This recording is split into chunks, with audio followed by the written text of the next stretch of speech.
একদিন স্বপ্নের দিন বেদনার বর্ণবিহীন সেই প্রিয় মুখ, ভাঁজ করা শাড়িতে চিরায়িত বাঙালি মেয়ে, অজানা প্রেমিককে খুঁজে পেরেশান, প্রতীক্ষার দিন গুনে গুনে আনমনে গেয়ে উঠেছিলেন একদিন স্বপ্নের দিন। মনে পড়ে সেই দীপার কথা, তিনি আজ নেই কোনো খবরে।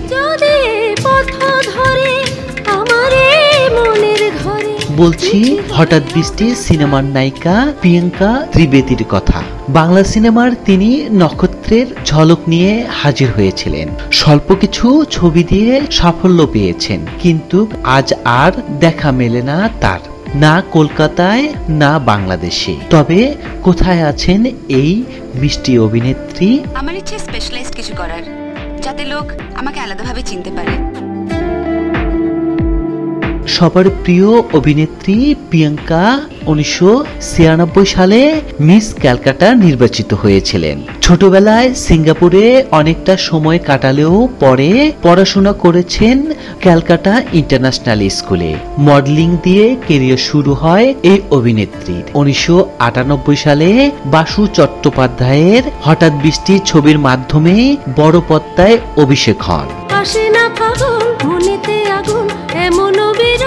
প্রথম ছবিতে বাংলাদেশি নায়ক ফেরদৌসের সঙ্গে জুটি বেঁধে অভিনয় করেন তিনি।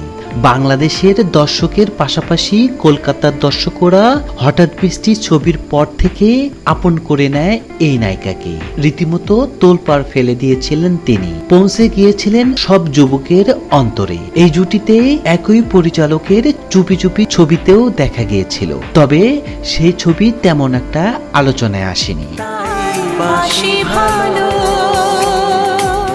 এরপর একে একে বাংলা, হিন্দি, তামিল, তেলুগু মিলিয়ে 12টির বেশি ছবি করেন। 2002 সালে অভিষেক পাওয়া জিতের সঙ্গে সাথী সিনেমাতেও অভিনয় করেন। এই ছবির পর দর্শকপ্রিয়তা বেড়ে বহুগুণ হয় তার। দুই বাংলায় ছড়িয়ে পড়ে এই ছবির ও বন্ধু তুমি শুনতে কি পাও শিরোনামের গান।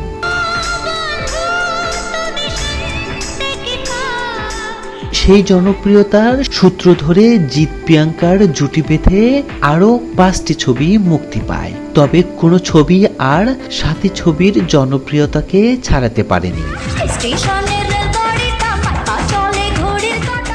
অনেকে এই নায়িকাকে ঘিরে চলচ্চিত্র নির্মাণের স্বপ্ন দেখেছিলেন, কিন্তু হঠাৎ করে 2011 সালে ইন্ডাস্ট্রি থেকে হারিয়ে যায় প্রিয়াঙ্কা।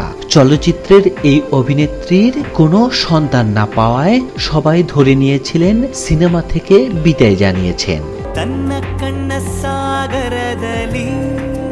মাঝখানে হঠাৎ শোনা গেল আবার চলচ্চিত্রে ফিরছেন প্রিয়াঙ্কা, তবে বাংলা ছবির নয়, দক্ষিণ ছবিতে। তিনি এখন দক্ষিণ ভারতীয় কন্নড় ভাষায় সিনেমায় অভিনেত্রী ও প্রযোজক। সেখানে নায়ক উপেন্দ্র কুমারকে বিয়ে করেছেন।